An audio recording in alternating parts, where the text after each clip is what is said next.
الحمد لله رب العالمين والعاقبة للمتقين والصلاة والسلام على سيد الأنبياء والمرسلين والملائكة المقربين وعلى آله وأصحابه وأزواجه وأولاده وعترته وأنصاره وأعوانه وعلى أهل بيته الطيبين الطاهرين أجمعين. أما بعد، أعوذ بالله السميع العليم من الشيطان الرجيم. بسم الله الرحمن الرحيم. قال الله تبارك وتعالى في القرآن المجيد والفرقان الحميد: والتين والزيتون وطور سينين وهذا البلد الأمين لقد خلقنا الإنسان في أحسن تقويم ثم رددناه أسفل سافلين. آمنت بالله صدق الله العظيم. إن الله وملائكته يصلون على النبي يا أيها الذين آمنوا صلوا عليه وسلموا تسليما. اللهم صل على سيدنا ومولانا محمد وعلى آل سيدنا ومولانا محمد معدن الجود والكرم وعلى آله وأصحابه أجمعين. مولاي صل وسلم دائما أبدا مولاي صل وسلم دائما أبدا على حبيبك خير الخلق كلهم. هو الحبيب الذي ترجى شفاعته هو الحبيب الذي ترجى شفاعته لكل هول من الأهوال مقتحم. مولاي صل وسلم دائما أبدا على حبيبك خير الخلق كلهم. بندہ پروردگار محمد احمد نبی بندہ پروردگار محمد احمد نبی دوست دار شار یارم کا بھائی اولاد علی مذہب حنفیہ دارم ملت حضرت خلیل خاک پائے غوث آدم زیر سایہ ہر ولی گنج بخش فیض عالم مظہر نور خدا گنج بخش فیض عالم مظہر نور خدا ناکی سارا پیر کامل کاملہ رحمہ بلغ الولا بکمالہ کشف الدجا بجمالہ حسنت جمیع خصالہ صلو علیہ وآلہ صلو علیہ وآلہ. قرآن گھر میں ہے مگر ہم پڑھتے نہیں. قرآن گھر میں ہے مگر ہم پڑھتے نہیں. ذرا بھی اللہ کا خوف ہم کرتے نہیں. زلزلوں کے جھٹکوں سے اٹھ جاتے ہیں فوراً زلزلوں کے جھٹکوں سے اٹھ جاتے ہیں فوراً. سن کر آذان کبھی ہم اٹھتے نہیں. ہمیں آتی ہے مصیبت تو اللہ یاد آتا ہے. ہمیں آتی ہے مصیبت تو اللہ یاد آتا ہے ورنہ تو کبھی سر سجدے میں ہم رکھتے ہی نہیں. کانوں میں اذان کی بلا کیسے آئے آواز کانوں میں بلا اذان کی بلا کیسے آئے آواز بند تو کبھی ہم ٹی وی کرتے ہی نہیں. سورج سے تو انسان نظر آتے ہیں ہم سورج سے تو انسان نظر آتے ہیں ہم مگر سیرت سے تو ہم مسلمان لگتے نہیں. حضرت عزیز وقار خدا بزرگ و برتر کی حمد و ثنا اور آقا نامدار مدنی تاجدار حضور رحمت عالم نور مجسم شفیع معظم شب اسرا کے دولا ہم سب کے ماں باپ مرجع احمد مجتبی جناب محمد مصطفیٰ صلی اللہ علیہ وآلہ وسلم کے دربار بہربار کے اندر درود و سلام کا نذرانہ عرض کرنے کے بعد دوران خطبہ جو آیات طیبات پڑھی گئی سورۃ التین کی مکی صورت کے چند آیات آپ کے سامنے تلاوت کی ہیں. خدا بزرگ و برتر ہر کوئی کی توفیق عطا فرمائے. برادران اسلام، اللہ رب العزت انسان کے بارے میں ارشاد فرما رہا ہے اور انسان کو خطاب کرنے سے پہلے یا انسان کی انسانیت بتلانے سے پہلے اللہ نے 4 قسمیں اٹھائی ہیں. سب سے پہلے فرمایا والتین، قسم ہے مجھے تین کی. والزیتون، فرمایا قسم ہے مجھے زیتون کی. وطور سینین، اور قسم ہے طور سینا کی یا طور سینا کی. وہذا البلد الامین، اور اس شہر مکہ کی قسم. اللہ نے 4 قسمیں اٹھائی ہیں، انجیل کی قسم، زیتون کی قسم، طور سینا، اس پہاڑ کی قسم جس پر حضرت موسیٰ علیہ السلام کے لیے اللہ نے اپنے نور کی ایک تجلی نازل فرمائی تھی، اور پھر اللہ نے بلد امین کی قسم اٹھائی ہے جو ہمارے لیے بھی امن والا شہر ہے، ہر انسان کے لیے امن والا شہر ہے۔ بلکہ حضور علیہ السلام کا تو یہاں تک ارشاد تھا، جب کوئی جنگ شروع ہوتی، جب کوئی غزوہ شروع ہوتا تو حضور علیہ السلام ارشاد فرماتے مسجد کے اندر آ جاؤ، یہاں پر امان دی جائے گی۔ جو بندہ مسجد کے اندر داخل ہو جائے گا اسے امان دی جائے گی، وہ امن کے اندر آ جائے گا، وہ سکون کے اندر آ جائے گا۔ لیکن ہمارا جو ہم جسے سپر پاور کہتے ہیں، ایک دور کے اندر الیکشن کمپین کے اندر اس نے کہا تھا، امریکہ جسے سپر پاور کہا جاتا ہے، اس نے کہا تھا اگر ملک کے اندر امن چاہتے ہو، بلکہ دنیا کے اندر امن چاہتے ہو، اگر اسلام کو ختم کرنا چاہتے ہو اور امن چاہتے ہو پوری دنیا کے اوپر، تو ایسے کرو مکہ کو بھی ختم کر دو، مدینہ کو بھی ختم کر دو۔ یہ اس امریکہ کے سپر پاور کے بادشاہ نے کہا تھا جسے ہم سپر پاور کہتے ہیں۔ ہمارے نزدیک تو مکہ سپر پاور ہے، ہمارے نزدیک حرم نبوی سپر پاور ہے، لیکن وہ بدبخت کہتا تھا کہ مکہ کو ختم کر دو، مدینہ کو ختم کر دو، تمہیں امن مل جائے گا، تمہیں امان مل جائے گا۔ لیکن اللہ کا قرآن کہتا ہے وَهَذَا الْبَلَدِ الْأَمِينَ، یہ امن والا شہر ہے، مکہ بھی امن والا شہر ہے، مدینہ بھی امن والا شہر ہے۔ اللہ نے اس حرم مکہ کی قسم اٹھا کے کہا لَقَدْ خَلَقْنَا الْإِنسَانَ فِي أَحْسَنِ تَقْوِيمٍ، کہ ہم نے تحقیق البتہ 2 تاکیدیں بھی لگا دی کہ ہم نے حضرت انسان کو اچھے انداز سے پیدا کیا ہے، احسن تقویم میں پیدا کیا ہے۔ ثم رددناہ اسفل سافلین، پھر ہم اسے اٹھا کے اسفل سافلین میں ڈال دیں گے۔ یہاں پر آپ کے مفسرین کرام نے مختلف بیراؤں کے اندر ان آیات کریمات کی تشریح بیان کی ہے۔ بعض مفسرین ارشاد فرماتے ہیں پیچھے تو 3-4 چیزیں جن کی قسمیں رب نے کھائیں، انجیل کی، زیتون کی، اس کے بارے میں وضاحت فرمائی، آگے طور سینا کی وضاحت فرمائی، بلد امین کی وضاحت فرمانے کے بعد کہ جن 4 چیزوں کی رب نے قسم اٹھائی ہے، ان کے بعد حضرت انسان کے بارے میں فرمایا کہ میں نے اسے بڑے اچھے انداز سے پیدا کیا، احسن تقویم میں پیدا کیا۔ ثم رددناہ اسفل سافلین، یہاں پر آ کے مفسرین ارشاد فرماتے ہیں کہ اللہ نے جب یہ ارشاد فرمایا کہ ہم نے بڑے اچھے انداز سے انسان کو پیدا فرمایا ہے، جس طرح انسان اپنے بچپنے کے عالم کو دیکھ لے، بچپنے کی زندگی کو دیکھ لے کہ بڑا خوبصورت بچہ پیدا ہوتا ہے، بڑا ہی انوکھا قسم کا بچہ پیدا ہوتا ہے، نین نقش اس کے بڑے پیارے لگتے ہیں، اس کا چہرہ بڑا خوبصورت نظر آتا ہے، جو وہ بڑا ہوتا چلا جاتا ہے، جوانی کی تہذیب میں قدم رکھتا ہے، وہ اس سے بھی نکھار پیدا ہوتا ہے۔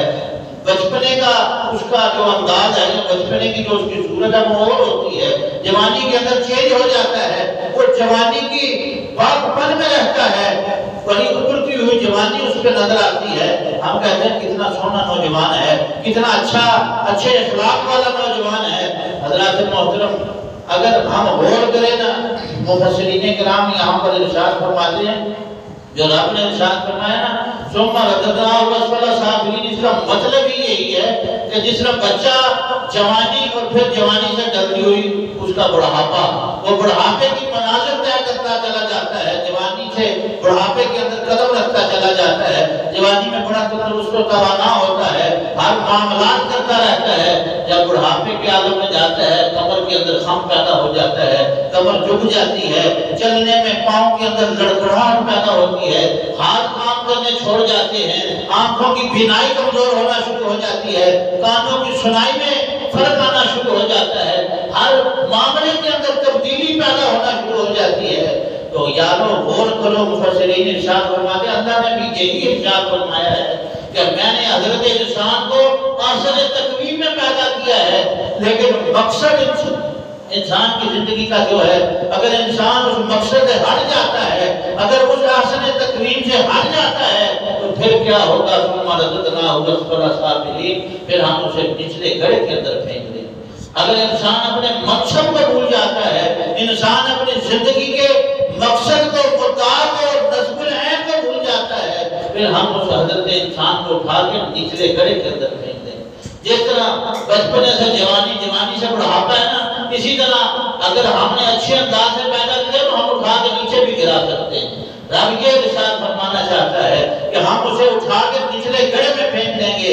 حضرات محترم، ہم کتنے خود غرض ہو چکے ہیں، ہم کتنے لالچی ہو چکے ہیں۔ یہ تو قرآن نے بھی کہا ان الانسان خلق ہلوعا، کہ بے شک انسان کو لالچی پیدا کیا گیا ہے۔ اور یہ بھی یاد رکھے ہمارے بارے میں رب نے ارشاد فرمایا ہے اولئک کالانعام بل ھم اضل، یہ انسان چوپایوں کی مانند ہے، بلکہ اس سے بھی کیا گزرا ہے، وہ کس صورت میں ہے کہ ہم چوپائے ہیں یا اس سے بھی کیا گزرے ہیں۔ امام غزالی علیہ رحمہ فرماتے ہیں احیاء العلوم کے اندر کہ اللہ نے 3 قسم کی مخلوقات پیدا کی، 3 قسم کے جو ہے وہ مخلوقات کو اللہ نے جنم دیا ہے، پیدا کیا ہے، دنیا کے اندر بھیجا ہے۔ ان میں سے ایک مخلوق وہ ہے کہ جسے اللہ نے چراغ عقل عطا کیا ہے، عقل کی دولت عطا کی ہے، لیکن اسے شہوات انسانی عطا نہیں کی۔ نفس کا جو شہوات ہوتی ہیں نا، جو خواہشات ہوتی ہیں، وہ اسے عطا نہیں کی۔ ایک قوم وہ ہے جسے خواہشات عطا کی گئی ہیں لیکن عقل عطا نہیں کی گئی، اور ایک قوم وہ ہے جسے دونوں چیزیں دے دی گئی، عقل بھی دی گئی ہے، اسے نفسانی خواہشات بھی دی گئی ہیں، دونوں چیزیں ایک قوم کو دی گئی ہیں، ایک مخلوق کو دی گئی ہیں۔ امام غزالی فرماتے ہیں جنہیں چراغ عقل دی گئی نا اور نفسانی خواہشات نہیں دی گئی، انہیں اپنے جو ہے وہ دل کی بات ماننے کا نہیں کہا گیا، وہ حضرت فرشتے ہیں۔ وہ فرشتے ہیں کہ جنہیں اللہ نے عقل تو دی ہے لیکن نفسانی خواہشات نہیں دی۔ فرشتے گناہوں سے پاک ہیں، وہ گناہ نہیں کر سکتے۔ ایک قوم وہ ہے، مخلوق وہ ہے کہ جسے نفسانی خواہشات تو دی ہیں لیکن عقل نہیں دی، وہ چوپائے ہیں یا جانور ہیں۔ اور تیسری قوم وہ ہے، تیسری مخلوق وہ ہے جسے عقل بھی دی گئی، نفسانی خواہشات بھی دی گئی، وہ ہم حضرت انسان ہیں کہ جنہیں اللہ نے عقل بھی دی ہے، جنہیں اللہ نے نفسانی خواہشات بھی دی ہیں۔ وہ ہر طرح کی خواہش پوری کرنے کے درپے ہوتا رہتا ہے، وہ کہتا ہے فلاں چیز بھی میری ہونی چاہیے، فلاں بھی میری ہونی چاہیے، یہ کام بھی میرا ہونا چاہیے، یہ کام بھی میرا ہونا چاہیے۔ وہ عقل سے بھی کام لیتا ہے، اپنی خواہشات کا اظہار بھی کرتا رہتا ہے۔ اور حضرت امام غزالی فرماتے ہیں اگر انسان چراغ عقل کو سامنے رکھے نا، جو عقل کا چراغ ہے اسے سامنے رکھے، صرف عقل سے کام لیتا رہے، نفسانی خواہشات پہ عمل نہ کرے تو وہ فرشتوں سے بھی برتر ہے، فرشتوں سے بھی بڑا برتر ہے، بڑا بلند ہے، بڑا اعلیٰ ہے۔ اگر وہ اپنی صرف عقل سے کام لیتا رہے اور اپنی زندگی اس نہج پہ چلائے جس نہج پہ رب نے حکم دیا ہے تو وہ فرشتوں سے بھی بڑا بلند و بالا ہے۔ کیوں؟ اللہ نے انسان کو اپنا نائب بنا کر دنیا کے اندر بھیجا۔ جب نائب بنانا چاہا تو فرشتوں نے کیا کہا تھا کہ اللہ نے جب کہا انی جاعل فی الارض خلیفہ کہ میں زمین میں اپنا نائب بنانے والا ہوں، تو فرشتوں نے کہا کیا ہم تیری تسبیح بیان نہیں کرتے؟ کیا ہم تیری تقدیس بیان نہیں کرتے؟ کیا ہم تیرے لیے تیری عبادت نہیں کرتے؟ تو حضرت انسان کو کیوں بنانے والا ہے؟ تو اللہ نے ارشاد فرمایا انی اعلم ما لا تعلمون، جو میں جانتا ہوں وہ تم نہیں جانتا۔ میں انسان کو اپنا نائب، اپنا خلیفہ بنا کے دنیا کے اندر بھیجنے والا ہوں۔ تو حضرت محترم امام غزالی اس لیے فرماتے ہیں کہ اگر انسان صرف عقل سے کام لینا، اپنی نفسانی خواہشات کی طرف نہ زور لگائے، نفسانی خواہشات پہ عمل نہ کرے تو وہ فرشتوں سے بھی بڑا اعلیٰ۔ اور اگر وہ صرف نفسانی خواہشات پہ عمل کرتا رہے، عقل کو بند کر دے، عقل کو ایک طرف رکھ دے، تو پھر قرآن کی یہ آیت ہمارے اوپر صادق آتی ہے کہ اولئک کالانعام بل ھم اضل، کہ اللہ ارشاد فرماتا ہے یہ انسان تو چوپایوں کے مانند ہیں، بلکہ چوپایوں سے بھی گئے گزرے ہیں، کہ جو عقل کے ہوتے ہوئے عقل سے کام نہیں لیتے، صرف اپنی نفسانی خواہشات پوری کرتے رہتے ہیں۔ حضرات محترم، ہمارا معاشرہ ہمیں ایسے مجبور کرتا ہے، اگر ہمیں اس نہج پہ چلنے میں مجبور کرتا ہے تو ہم عقل سے کام لے سکتے ہیں، ہم عقل کا دامن تھام سکتے ہیں کہ اللہ نے ہمیں عقل دے رکھی ہے، اللہ نے ہمیں شعور دے رکھا ہے، اللہ نے ہمیں سوچ دے رکھی ہے، ہم اس سوچ پہ عمل کیوں نہیں کرتے؟ ہم کیوں اس سوچ کو جو ہے وہ پس پردہ ڈال دیتے ہیں، اس کو پس پش ڈال کے ہم اپنی زندگی گزارتے ہیں؟ اگر ہم عقل سے بھی کام لیتے ہیں، نفسانی خواہشات سے بھی کام لیتے ہیں، تو پھر اللہ رب العزت نے ہماری منزل آخرت میں رکھی ہے۔ وہ اللہ ہی جانتا ہے ہمیں کیا عطا کرے گا کیا نہیں کرے گا، اگر ہم دونوں چیزوں کو ساتھ لے کے چلتے ہیں۔ لیکن حضرات محترم، ہمارا معاشرہ ہمیں جس طرف لے کے جا رہا ہے، ہماری سوسائٹی، ہمارا کلچر، یہ جو اسلامی تہذیب ہے وہ کس طرف ہمیں لے کے جا رہی ہے، اگر ہم اتنے گئے گزرے نہ ہوتے نا۔ حضرت انسان کی بات ہو رہی ہے، اس میں یہ نہیں کہ ہم صرف جہنم والے یا ہم جو یہاں پر مسجد احمد نور کے اندر آ گئے ہیں صرف ہماری بات ہو رہی ہے، نہیں، صرف انسان کی بات ہو رہی ہے۔ جو مومن ہے، جو اسلام قبول کر کے آیا ہے، وہ انسان ہے۔ کیوں اللہ نے ارشاد فرمایا لقد خلقنا الانسان فی احسن تقویم۔ یہاں پر مسلمان کا ذکر نہیں کیا، یہاں پر صرف انسان کا ذکر کیا ہے کہ ہم نے انسان کو بڑے احسن انداز میں پیدا کیا ہے، اور اگر وہ اپنا منصب بھول جائے گا تو ہم اٹھا کے اسے نچلے گڑھے کے اندر پھینک دیں گے، سوائے ان لوگوں کے الا الذین آمنوا وعملوا الصالحات، مگر ان لوگوں کو جو ایمان لے کے نیک کام کرتے رہے ان کے لیے کیا ہوگا؟ فلہم اجر غیر ممنون، ایسا بے حساب اجر ہوگا کہ انسان کی سوچ ہے، انسان کی سوچ ہے کہ ہم اسے کتنا اجر عطا کریں گے، جو کچھ بھی ہوگا ہم اس کے لیے رکھیں گے۔ لیکن اگر وہ اپنے منصب کو بھول گیا تو پھر اس کے لیے جہنم کا نچلا ایندھن ہوگا، نچلا گھڑا ہوگا۔ اس لیے کہ رب خود ارشاد فرماتا ہے کہ میں نے اگر انسان کو پیدا کیا ہے کسی مقصد کے لیے پیدا کیا ہے، کسی مطلب کے لیے پیدا کیا ہے، اور اگر وہ اس مطلب اور مقصد اور مدعا سے اور مقصد سے ہٹ جاتا ہے تو پھر اس کا مقصد مجھے جس مقصد کے لیے میں نے تیار کر کے بھیجا تھا، میں نے نیابت عطا کی تھی، وہ مقصد پورا نہ ہوا۔ جب وہ پورا نہ ہوگا تو پھر کیا ہوگا؟ یہ پھر آپ خود اندازہ لگا لیجیے۔ جس طرح یہ مسجد ہے، اللہ کا گھر ہے، یہ اگر عوام نے بنائی ہے، اگر آپ حضرات کے تعاون سے یہ مسجد بنی ہے تو ایک مقصد کے لیے بنی ہے کہ یہاں پر لوگ آئیں گے سجدہ کریں گے، یہاں پر لوگ آئیں گے نماز ادا کریں گے، یہاں پر لوگ آئیں گے قرآن کی تلاوت کریں گے۔ اگر اس مقصد سے ہٹا کے اس کو استعمال کیا جائے، یہاں پر نماز بھی ادا نہ کی جائے، قرآن کی تلاوت بھی نہ کی جائے، یہااں پر کوئی ایسا معاملات نہ کیے جائیں جن مقصد کے لیے یہ مسجد بنائی گئی، تو پھر تو آپ کہیں گے نا اس کا کیا فائدہ ہے؟ اس کو یہاں تو گھرا دیا جائے یا اس کو ختم کر دیا جائے، یہاں پر جیسا پورے بازار کے اندر مارکیٹ ہے یہاں پر بھی مارکیٹ بنا دی جائے۔ لیکن یہ مقصد ہے یہاں پر اللہ کے رسول کا نام لیا جائے، یہ مقصد ہے یہاں پر سجدہ رہنے کی جائے، یہ مقصد ہے اس مسجد کو بنانے کا یہاں پر قرآن کی تلاوت کی جائے۔ تو اسی طرح حضرت انسان کو بھی رب نے کسی مقصد کے لیے پیدا کیا ہے، لیکن وہ انسان کتنا خود غرض ہے، کتنا انسان بدتر ہو چکا ہے کہ وہ انسان کبھی سوچ میں جائے نا، سوچ کے اندر جائیں تو بہت ساری باتیں ایسے ہمیں نظر آتی ہیں کہ وہ ہمیں کرنی نہیں چاہیے لیکن مجبور ہو جاتے ہیں۔ جس طرح یہ واٹر کولر لگا ہوتا ہے، اکثر جگہوں پہ آپ نے دیکھا ہوگا، چاہے وہ مسجد کے اندر ہو چاہے مسجد کے باہر ہو، واٹر کولر کے اوپر جو گلاس رکھا جاتا ہے اس کو بھی زنجیروں سے باندھا جاتا ہے، اس کے ساتھ بھی زنجیریں لگائی جاتی ہیں، یہ دھاگا لگایا جاتا ہے، کیوں کہ یہ کوئی چوری کر کے نہ لے جائے۔ اب یہاں پر اگر ہم انسان کی بات کریں تو وہ انسان ہی اتار کے لے کے جاتا ہے، جانور تو نہیں اتار کے لے کے جاتا ہے۔ وہ جسے اللہ نے عقل عطا ہی نہیں کی وہ تو نہیں اس گلاس کو چھیڑتا۔ اسی طرح اور بہت سارے مقامات ایسے ہیں، اگر بات کی جائے تو بات بہت دور چلی جائے گی، بہت دور چلی جائے گی کہ اللہ نے ہمیں عقل دی ہے، شعور دیا ہے، اللہ نے سوچنے کی صلاحیت عطا کی ہے، اس کے باوجود ہم یہ معاملات کرتے رہتے ہیں۔ اب یہ میں مسجد کے اندر داخل ہوا نا تو باہر میں پڑھ رہا تھا، وہاں پر لکھا ہوا تھا کہ شور شرابہ نہ کریں، مسجد میں داخل ہوتے ہوئے موبائل فون بند کر دیں۔ یہ ایک سمجھنے والی باتیں ہیں، سوچنے والی باتیں ہیں کہ یہ ہمیں کیوں کہنا پڑتا ہے کہ یہ کام کریں؟ کیا ہماری عقل نہیں ہے کہ ہم اللہ کے گھر میں داخل ہوئے موبائل بند کر دیں یا سائلنٹ کر دیں؟ اللہ کا گھر ہے، یہاں پر شور شرابہ نہ کریں۔ اللہ کا گھر ہے، یہاں پر بہت ساری چیزیں لکھی ہوئی ہیں، نہانا منع ہے نہیں، یہاں پر شور شرابہ منع ہے نہیں، یہاں پر یہ کرنا منع ہے نہیں۔ وہ کیوں منع کیا جاتا ہے؟ یارو انسان ہونے کے ناطے عقل سے اگر ہم کام لیں تو وہ ہمیں کہنا ہی نہیں پڑنا چاہیے، ہمیں نہ کہنا پڑے کہ یہ اس طرح کام کرو، یہ اس طرح کام کرو۔ یہ بازار کا ماحول ہے نا، یہاں پر بھی کہنا پڑتا ہے۔ بہت سارے دکاندار حضرات تشریف فرما کہنا پڑتا ہے یار یہ اس طرح کر دو، یہ آگے لے دو، یہ پیچھے کر دو، یہ کر دو، وہ کر دو۔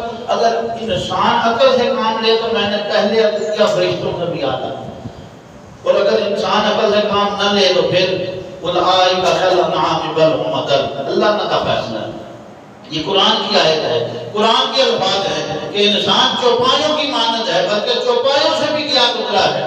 بہت سارے معاملات ایسے ہوتے ہیں کہ جہاں پر کچھ ہمیں ضرورت نہیں ہوتی کہ یہاں پر یہ بات کہی جائے۔ ہاں چھوٹا بچہ ہو نا، طالب علم ہو، یا مطلب محلے کے گلی محلے کے چھوٹے بچے ہوں، انہیں سمجھایا جائے تو ایک الگ بات ہوتی ہے۔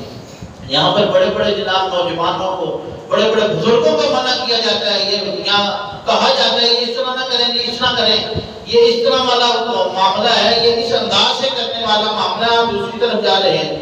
بلکہ اکثر جگہوں پہ جس طرح یہاں پر بہت سارے مقامات پر لکھا ہوتا ہے یہاں پر کوڑا کرکٹ پھینکنا منع ہے۔ اب میں نے پہلے عرض کیا نا، بہت سارے معاملات ایسے ہیں، بہت ساری باتیں کہ جو ہمیں کرنی چاہیے لیکن ہم نہیں کرتے، سوچنی چاہیے لیکن ہم نہیں سوچتے، ہمیں کہنا پڑتا ہے، ہمیں بولنا پڑتا ہے، ہمیں کہنا پڑتا ہے، بولنا پڑتا ہے کہ یہ اس انداز سے کریں، اس انداز سے کریں۔ جہاں پر انسان اپنی سوچ سے کام لے سکتا ہے وہاں پر نہیں لیتا، اور جہاں پر نہیں نہ لینی ہوتی وہاں پر وہ اپنی ٹانگ لڑانے کی کوشش کرتا ہے۔ میں اکثر بعض اوقات کی کہا کرتا ہوں کہ جو فرائض ہیں نا، فرائض انسان کو اللہ نے جو ہم پر فرض عطا رکھے ہیں ہم ان کی طرف نہیں جاتے، لیکن جو مستحبات ہیں، جو سنتیں ہیں، جو جناب ہم پر فرض نہیں ہیں، جو ہم نہ بھی کریں تو گزارا ہو جاتا ہے، ہم نے انہیں گلے لگا رکھا ہے، ہم نے انہیں سینے کے ساتھ لگا رکھا ہے۔ جس طرح ہمارے لیے کہ نماز فرض ہے، ہم نماز فرض کیوں نہیں ادا کرتے؟ کیوں نہیں ہم فرض نماز پڑھتے؟ اس کے علاوہ نفلی ہم بڑے کام کرتے رہتے ہیں، صدقات و خیرات بھی دیتے رہتے ہیں، زکوٰۃ بھی دیتے رہتے ہیں، فطرانے بھی دے چکے ہیں، رمضان کے اندر بہت سارے معاملات کر چکے ہیں، لیکن اللہ کی عزت کی قسم ممبر رسول پہ بیٹھ کے کہہ رہا ہوں، دعویٰ تو نہیں میں اس بات کا کرتا، بہت سارے ہمارے لوگ ایسے ہیں، بہت سارے لوگ ایسے ہیں مخیر حضرات کہ جنہوں نے راہ خدا خرچ کیا ہے رمضان کے اندر، لیکن اگر ان سے پوچھا جائے نا کہ آپ کی نمازیں پنجگانہ پوری ہیں تو پوری نہیں پوری ہوں گی۔ یار کو جو نماز فرض ہے وہ ضروری ہے کہ صدقات و خیرات ضروری ہیں؟ کیا اللہ کے گھر کو آباد کرنا صدقہ ریزی ضروری ہے جس کے لیے اللہ نے ہمیں پیدا کیا ہے؟ وما خلقت الجن والانس الا ليعبدون، اللہ نے ہمیں عبادت کے لیے پیدا کیا ہے، وہ عبادت ہم کرتے نہیں، لوگوں کے ہم جناب لوگوں کو خوش کرتے رہتے ہیں۔ یہ زندگی کس کام کے لیے؟ پھر تو ہم ماننا پڑے گا نا کہ ہم واقعی چوپاؤں کی طرح ہیں، ہم جانوروں کی طرح ہیں کہ جن کی عبادتیں بھی پوری نہیں، جن کی ریاضتیں بھی پوری نہیں، لیکن نفلی کاموں میں بڑھ چڑھ کے آگے ہوتے رہتے ہیں۔ یہ بات میں نے اس لیے کہی ہے، بہت سارے لوگ میری نظروں میں میں نے دیکھا ہے اپنے علاقے کے اندر بھی اور جہنم شہر کے اندر بھی، اس کے علاوہ بھی بہت ساری جگہوں پہ وہ اللہ کے نیک بندے ایسے ہیں کہ جنہیں اللہ نے تو دے رکھا ہے، بے پناہ بے تحاشا دے رکھا ہے، راہ خدا خرچ بھی کرتے رہتے ہیں، لیکن ایک فرض نماز بھی ان کی پوری نہیں، ایک اللہ کے راہ میں عبادت بھی نہیں کرتے، روزے بھی نہیں رکھتے۔ ایک بندہ میری فیملی کے اندر موجود ہے، میں اکثر شاید آپ کہتے ہوں کہ آپ صاحب جب بھی آتے ہیں اپنی مثال پتہ نہیں کیوں دیتے ہیں، اپنی مثال اس لیے دیتا ہوں کہ میں اپنے گریبان میں پہلے دیکھتا ہوں کیا میرے خاندان کے اندر کوئی ایسا بندہ ہے، بالکل موجود ہیں کہ جو روزے بھی نہیں رکھتے، نمازیں بھی ادا نہیں کرتے، لیکن صدقات و خیرات میں وہ یتیموں مسکینوں کو اتنا کچھ دے رہے ہوتے ہیں جس کی کوئی انتہا ہی نہیں۔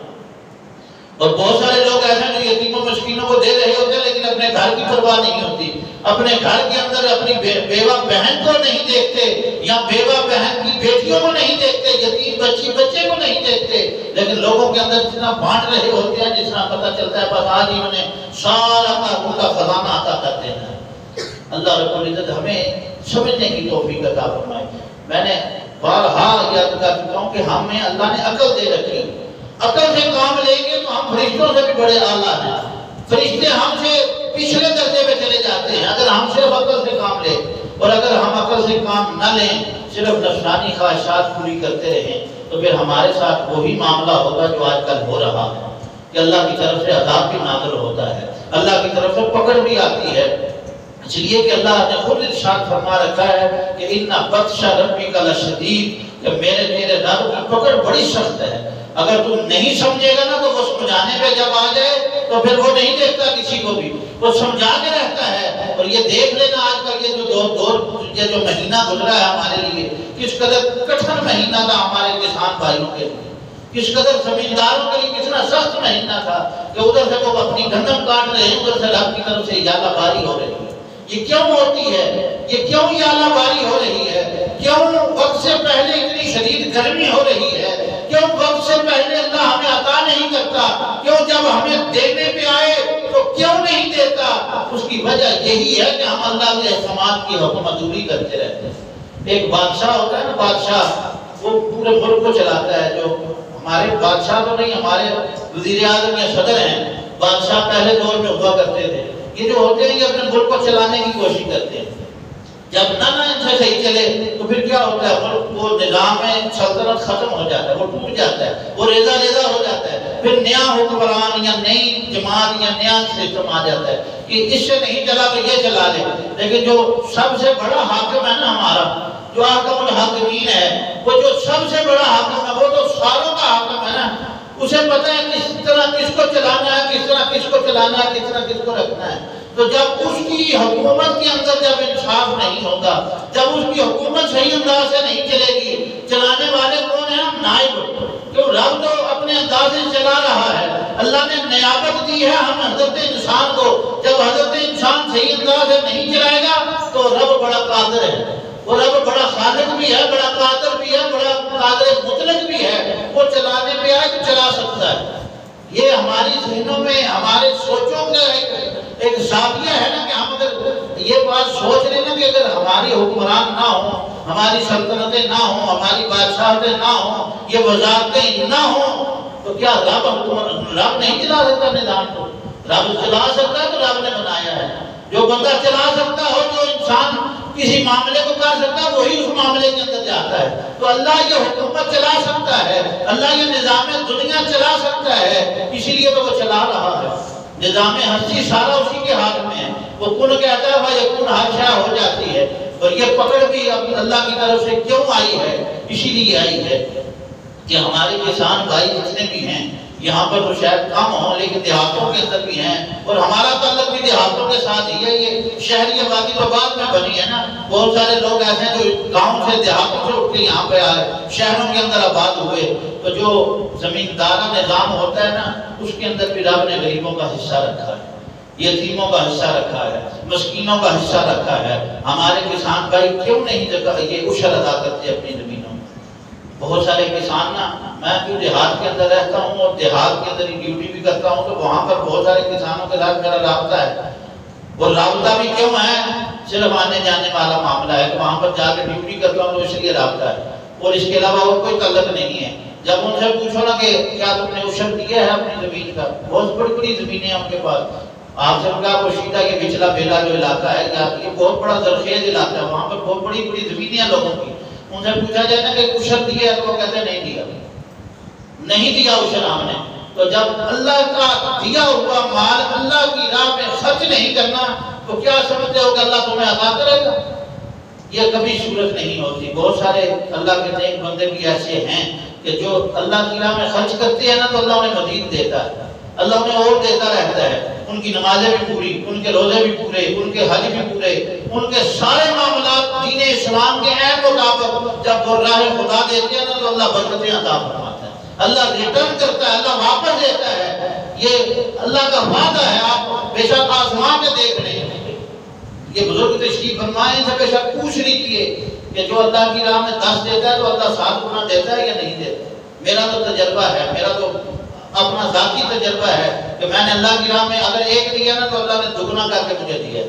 اللہ واپس دے دیتا ہے، جہاں سے بھی دے، جس انداز سے بھی دے، اللہ واپس دے دیتا ہے۔ اس لیے حضرات محترم گزارش یہ ہے کہ اپنے معاملات براہ راست پر رکھیں، اپنے معاملات کو دیکھیں اور اپنی عقل سے کام لیں۔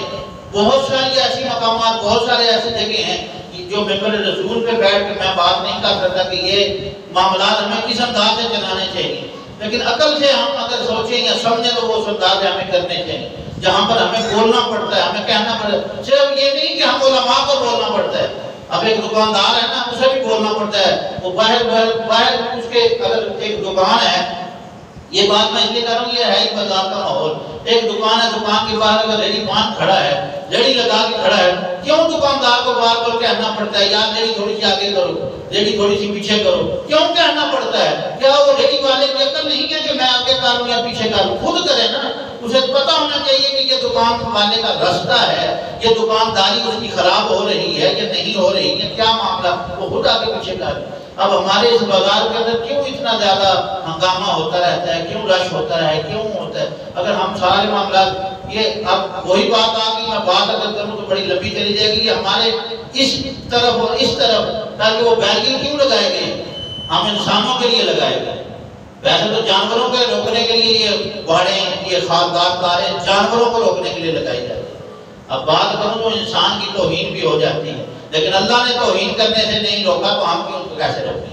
اس لیے کہ اللہ نے ہی کہا انسان جانور ہے، یہ اللہ کہہ رہا ہے، تو یہ انسانوں کو روکنے کے لیے نا وہ بیریئر لگایا گیا ہے کہ یہ راستہ بند ہے، اس بازار کے اندر نہ موٹر سائیکل لے کے گھسے، نہ رکشہ لے کے آئے، نہ ہی کوئی فالتو چیز لے کے آئے، لیکن ہم پھر بھی نہ چور راستہ تلاش کرتے ہیں، جہاں سے بھی کوشش ہو گھس کے اندر آ جاتے ہیں۔ تو یہ سوچنے والی بات ہے نا، کیوں ہم اس طرح کے معاملات کرتے رہتے ہیں؟ جہاں پر ہمیں سوچنا چاہیے، سمجھنا چاہیے، عقل سے کام لینا چاہیے، اور لڑائی بھی صرف اسی وجہ سے اس وقت ہوتی ہے جب ہم عقل سے کام نہیں لیتے، پھر بازار میں وہ ہنگامہ آ رہا ہے، اللہ کسی کی اللہ پناہ دے۔ اللہ رب العزت ہمیں دین متین سمجھنے کی توفیق عطا فرمائے۔ اللہ ہمیں اس آیت طیبہ لقد خلقنا الانسان فی احسن تقویم کو پڑھ کر سمجھ کر عمل کی توفیق دے، اور پڑھے دیکھیں اس آیت کے اندر رب ہمیں کیا ارشاد فرما رہا ہے۔ اللہ رب العزت توفیقات عمل نصیب فرمائے۔ وما علینا الا البلاغ۔